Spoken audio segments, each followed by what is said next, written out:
The lights on set glowed brighter than usual. Jimmy Kimmel glanced at the camera, flashed his signature smirk, and said, "Tonight's guest isn't just a pop star.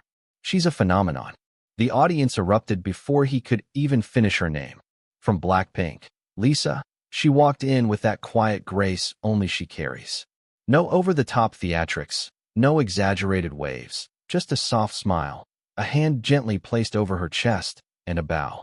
Dressed in a simple black outfit, her hair tied loosely. She looked more like a college student walking into a late-night class than a global icon entering a talk show stage. But that was the thing about Lisa. She didn't need to perform presence. She was presence. She sat down, crossed her legs delicately, folded her hands in her lap. Jimmy leaned in, smiling. "So, does it ever get normal?" He gestured at the crowd. "All this people screaming your name before you even speak." Lisa laughed softly, the kind of laugh that doesn't try too hard. She tucked a strand of hair behind her ear. "Honestly," she said, glancing toward the audience, then back at Jimmy, "I still feel like that girl from a small town in Thailand who used to dance in front of a mirror with nobody watching." The room shifted. Laughter dimmed into a hush. People sat forward in their seats. Something deeper had entered the space. Jimmy blinked. "That's beautiful," he said. Lisa nodded, her eyes both distant and present. "My dream wasn't to be famous. It was just to dance, a pause, and then the world found me." The crowd, just moments ago, alive with noise, was now completely still. And for that one moment, Lisa wasn't a superstar on Jimmy Kimmel Live. She was that little girl again, barefoot in front of a mirror. No spotlight, no cameras, just a beat, a dream, and a heart brave enough to follow both. A blank. And just like that, the world leaned in, not for the performer, but for the person behind the stage name. The night she left home at 14. It was a Tuesday night, just past midnight. Lisa stood at the doorway of her childhood home, a small house tucked in a quiet neighborhood in Buriram, Thailand. Her suitcase was too big for her, her backpack too heavy, and her hands, they wouldn't stop shaking. Her mother tried to smile, but her eyes were red, still holding on, still hoping maybe someone would call and say, "It's too soon. Let her stay." But no one did. Lisa hugged her dog one last time, pressed her cheek against its soft fur, whispered, "You'll wait for me, okay?" Then she turned to her mom. "Mama," she said, her voice trembling, "I promise I'll work hard. I'll make you proud."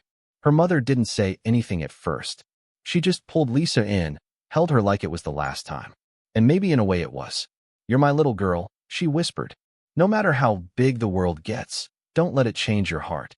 Lisa nodded, bit her lip, and boarded the plane to Korea. She was 14, alone. She didn't speak Korean. She didn't know anyone. Just a tiny girl with bangs too long and eyes too wide, carrying a dream that didn't even have a shape yet. She didn't know what was waiting for her, but she knew what she was leaving behind. The training years, fear, isolation, and the fight to stay. The first thing Lisa noticed in the YG practice room was how quiet it was. Not peaceful, not calm, just quiet, like pressure, like everyone was too afraid to breathe wrong. She stood in the corner, her hands clenched, her Korean still broken. Someone handed her a schedule. She couldn't read most of it, but the times were clear. 5 a.m. to 11 p.m. dance, vocal, rap, repeat. Every day, there were mirrors everywhere, but they weren't for admiring. They were for measuring how much better you needed to be, how far behind you still were. Lisa watched the other trainees, some older, some sharper, all fluent. She tried not to compare, but she did. Every minute and every night she called home. Or at least she tried. Some nights her mom wouldn't answer. Time zone sleep. Maybe it was too hard for both of them. So she'd sit on the floor of the practice room, hug her knees, and whisper to herself in Thai, "You're okay. Just make it to tomorrow." Then she'd stretch her legs, tie her hair, and practice again. There were moments, more than she ever admitted, when she wanted to go home, just give up. But then she'd hear music and her body would move before her doubt could stop her. One night, after messing up a dance routine for the third time, Lisa ran to the stairwell and cried. She didn't sob, she didn't scream, she just let the tears fall quiet and fast. And then she texted her mom, "Did I make a mistake coming here?" A few minutes later, her mom replied, "No, you're just in the middle of the story. Don't stop now." And that one sentence kept her from quitting. When the world finally saw her, But she was still dancing for one. The debut stage was loud.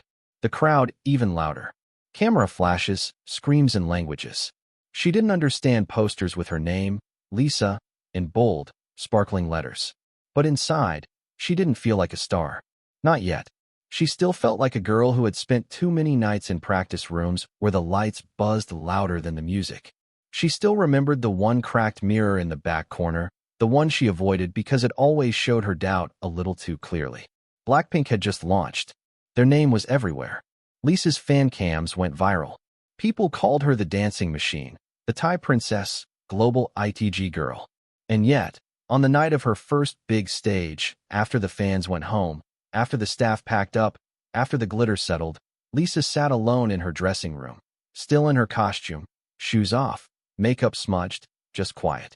She opened her phone, scrolled past hundreds of tags and messages, and found a photo.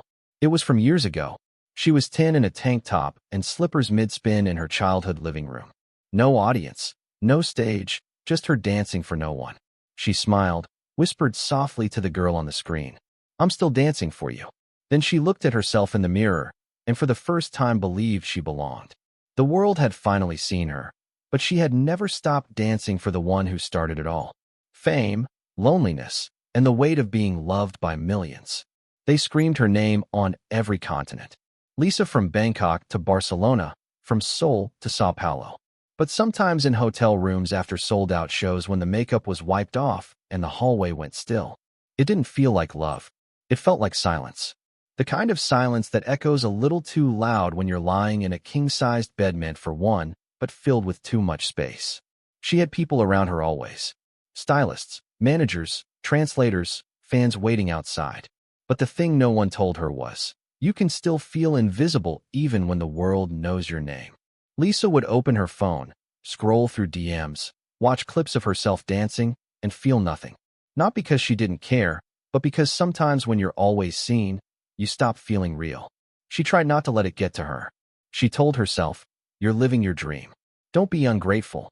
But dreams don't protect you from 2 a.m. breakdowns in hotel bathrooms where the only one who hears you cry is the soundproof wall. She used to cry in the shower so the team wouldn't hear. Water running, tears blending in. Just another form of hiding. Then one night after a show in Tokyo, she got a letter from a fan. Handwritten, folded into a tiny envelope that smelled faintly like lavender. It said, "Your music saved me. I was ready to give up, but then I saw you and I stayed." Lisa pressed the letter to her chest. Tears came easily that time, but they weren't from loneliness. They were from knowing, maybe I wasn't alone after all. And in that moment, she realized sometimes the most healing thing in the world is knowing your pain made someone else stay. A mother's voice, a silver bracelet, and the promise she kept. Lisa doesn't wear much jewelry, not because she doesn't like it, but because she never needed it. When the whole world already shines its lights on you, you start to crave the quiet. But there's one piece that never leaves her wrist. A thin silver bracelet. Old, unbranded, not glamorous, not even expensive. But it carries something no price tag ever could. It carries her mother's voice. The night before Lisa left Thailand, she was only 14. Her bags were packed. Her future was uncertain and her heart tied to a home she was about to leave behind. Her mother took her hand, slipped a small silver bracelet onto her wrist, and didn't say goodbye. She just said, "When the world gets too loud, touch this and remember where your quiet lives." Lisa kept that promise, not in words, but in the way her hand would drift to her wrist on days when everything felt like too much. She wore that bracelet when she was too scared to speak during evaluations. She wore it when coaches told her she was too foreign, that she didn't fit the image. She wore it on birthdays she missed. On holidays, she watched through a screen. On nights, she cried alone in a dorm room no one called home. And every time the world became too big, too sharp, too fast, she'd trace the edge of that silver band with her thumb, just once, softly, like calling home without dialing. And in that stillness, she'd hear her mother say it again. "Keep your heart soft, even when the world isn't." That was the breaking point. Years later, Paris, BLACKPINK, had just finished night 17 of a global tour. Her body act. Her cheeks were still flushed with glitter and stage heat. The crowd had been massive, loud, electrifying, but the hotel room was quiet, lonely, muted. Lisa sat by the window, her phone on the table, her feet bare on cold tile, and then a video call. It was her mom holding up a bowl of hot Thai soup to the camera, grinning as if they'd just eaten together an hour ago. "Did you eat today?" she asked. Lisa laughed and cried at the same time. Because that's the thing about home. It doesn't have to be near. It just has to be real. Later that night, Lisa laid in bed watching the city lights blink beneath her window. She touched the bracelet and whispered, "I'm still wearing it, Mom, because every time I do, I remember who I am." And in the blur of stages and cities, of outfits and spotlights, that silver bracelet reminded her. Fame was the dream, but love was the reason. Coachella, the glitter, and the girl who almost didn't go on stage. It was the night before Coachella, the biggest music festival in the world. Thousands were already camped out. Millions were waiting online. BLACKPINK was headlining. History was about to be made. And Lisa was sitting in the back of a trailer. Knees pulled to her chest. Nails pressed so tightly into her sleeves they left tiny half-moons in the fabric. She was trying to breathe, but her chest kept tightening. No one saw it. No one was supposed to. On the outside, everything looked like a dream. The outfits were custom. The stage was built like a galaxy. The press called them unstoppable. But inside Lisa's mind, there was a storm. What if I forget the choreography? What if my body freezes? What if I disappoint them? She looked in the mirror. The same girl stared back. But tonight, she looked small. She had performed on hundreds of stages before. She had danced in front of sold-out arenas. But this wasn't just a performance. This was a statement, a legacy, a line in the history books. And Lisa wasn't sure she belonged in it. Jisoo knocked softly on the trailer door. 5 minutes, she called gently. Lisa didn't respond, didn't even move. She glanced down. Her hands were shaking. Her eyes landed on her wrist. That bracelet, the same silver one worn thin from years of holding on. And in that moment, she touched it. Not out of habit, out of desperation. Her thumb grazed the edge, and the memory came back. Her mother's voice clearer than the crowd, stronger than the doubt. Even when you're scared, keep dancing because one day someone will see. Lisa stood up slowly. Not because the fear left, but because something else had taken its place. Something older, something deeper, something rooted in the girl who danced in front of mirrors long before she danced on stages. She wiped her eyes, tied her shoes, rolled her shoulders back, and stepped outside. The roar of the crowd was instant. It hit her like wind, lights spinning, confetti catching air. The bass thumped like a second heartbeat. A staff member handed her the mic. "Ready?" they asked. Lisa didn't smile, didn't pose, didn't play to the camera. She just nodded. Soft, steady, and then the music dropped. Her foot hit the stage, her arms flew wide, and something shifted. She wasn't thinking, wasn't counting beats, wasn't fighting herself anymore. She was moving. Not for Coachella, not for headlines, not even for the cameras. She was dancing through it. Dancing for the girl who almost stayed in the trailer. For the 14-year-old who had never seen a stage like this, and for every person in the crowd who had ever been afraid, but chose to show up anyway. And under all that noise and neon, she didn't just perform. She reclaimed something. She came home to the fearless part of her that never left. The hug that changed everything, and the fan she never forgot. It was after a show in Jakarta. The kind of night where sweat clings to skin and the adrenaline hasn't quite settled yet. Lisa was walking toward the van, body tired, voice, when security paused her. "There's a fan," they said. "Been waiting outside for hours, holding something, crying." Lisa looked over. A girl no older than 17, hands trembling, face red from the heat or the tears. Maybe both. Lisa walked over slowly. No cameras, no PR team, just her, just the girl. The fan reached into her bag and pulled out a drawing, a portrait of Lisa as a child in front of a mirror, barefoot, dancing. Lisa froze. The image was too close, too familiar, too seen. "I drew it," the girl whispered. "Because when I saw you perform, I remembered that I used to dream, too." Lisa's lip quivered. She blinked fast, but the tears came anyway. "You still can," she said gently. "You still should." And then Lisa hugged her tightly, longer than usual.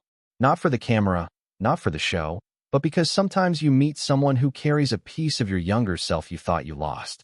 When Lisa got back to the hotel that night, she placed the drawing by her bedside and whispered, "Thank you for reminding me why I started." And in a world of quick selfies and short-lived fame, one hug, one drawing, one girl stayed with her forever. The question she wasn't ready for. Do you ever feel enough? It was supposed to be just another interview, another press stop, another chair in another backstage room, the same lights, the same intro music, the same list of safe, expected questions. Lisa had done this 100 times.